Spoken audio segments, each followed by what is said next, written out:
Revolusi Mindset dalam Pilkada Bima bersama Dr. Salahuddin Ghaffar SHMH.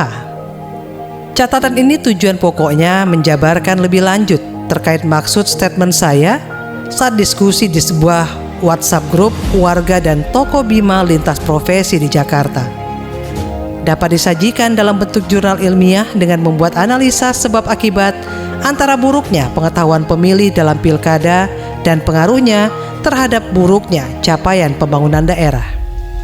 Statement saya beberapa minggu lalu tersebut kira-kira begini: memperjuangkan perbaikan melalui kepemimpinan daerah di Bima diperlukan revolusi mindset. Lahir dari sebuah kontemplasi atas keadaan di kampung halaman, persoalan yang sama tentu terjadi di daerah lain termasuk pada skala nasional. Sederhananya, mindset saya definisikan sebagai cara pandang dan cara pikir seseorang tentang sesuatu yang menghasilkan cara bertindak. Sesederhana itu yang saya maksud, tapi syarat makna. Maka jika demikian, jelas yang saya maksud adalah revolusi cara pandang dan cara pikir seseorang dalam menentukan pilihan pemimpin di daerah.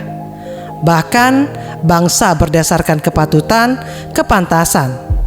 Kepantasan dimaksud tentu berkaitan dengan kapasitas dan kapabilitas dan kaitannya terhadap kinerja.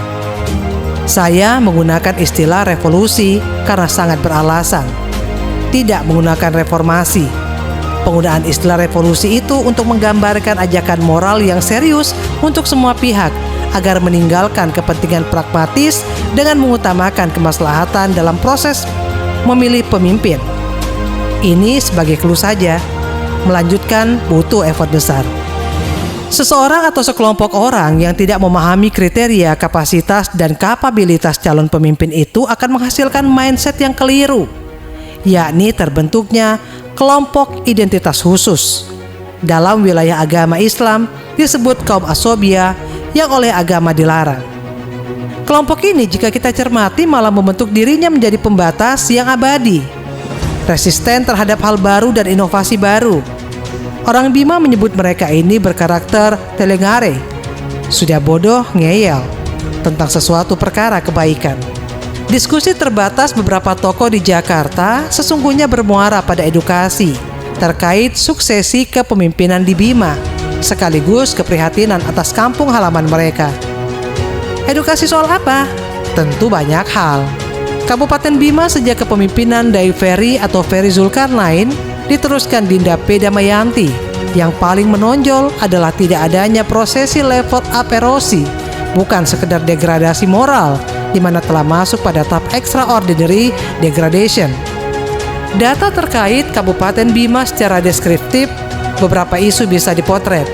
Misal, soal kemiskinan, masuk daerah termiskin paling memprihatinkan, indeks demokrasi rendah akibat hegemoni penggunaan terah istana. Angka kejahatan dan main hakim sendiri, angka perceraian, buta baca Al-Quran yang diduga terus meningkat. Ini bagian dari neraca pendidikan yang tidak pernah dikalibrasi. Pembiaran kerusakan alam adalah fakta, sekaligus menjadi alasan perlunya rotasi kepemimpinan melalui figur dari luar politisasi terah istana. Saya mengenal baik Ibu Dinda, tapi saya tidak mengenal baik Yandi.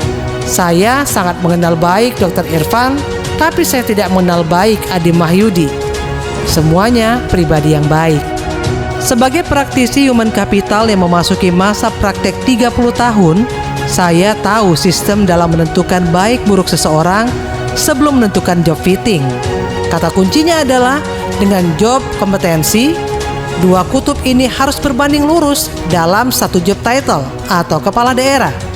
Jika tidak ada edukasi soal ini, maka itu sebab kasus kepemimpinan Jokowi terjadi.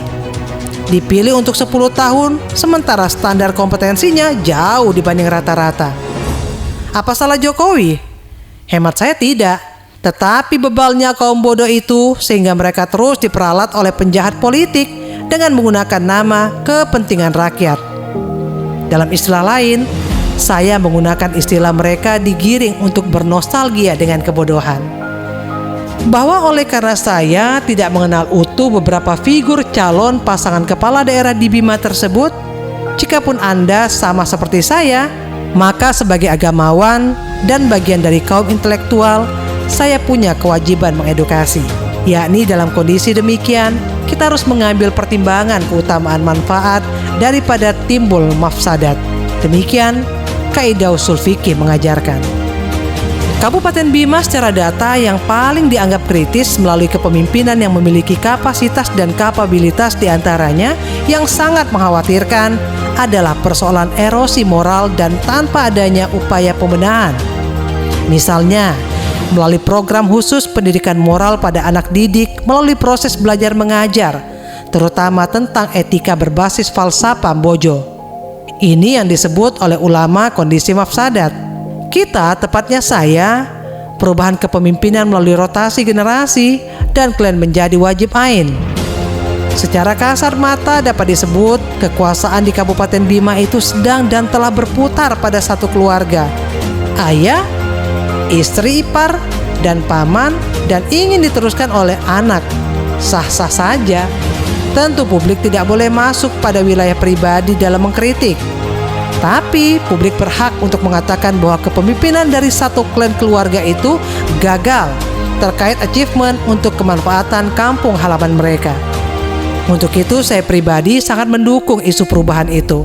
Maka sekali lagi saya pribadi berharap pasangan Adi Irfan mampu menjawab secara bertahap harapan warga Bima atas persoalan Bima yang begitu kompleks. Anda yang ingin menggapai atau membantah catatan ini, syaratnya hanya satu: tinggalkan kepentingan pribadi Anda atas nama apapun. Untuk pertemanan yang baik, saya tetap menjaga hubungan baik dengan pribadi, keluarga, dan kolega mereka semua. Namun untuk pilihan menjadi pemimpin, saya mendukung dan mengajak siapapun yang sama-sama waras nalarnya untuk kebaikan kampung halaman untuk memilih Adi Irfan. Ikhtiar saya sakral. Memilih pemimpin itu harus menggunakan standar dalam memilih jodoh yang diajarkan baginda Nabi SAW. Salah dua di antaranya, pilih yang agamanya baik atau temukan dari keturunan orang baik. Dr. Salahuddin Ghaffar, SHMH, warga Bima di Bekasi.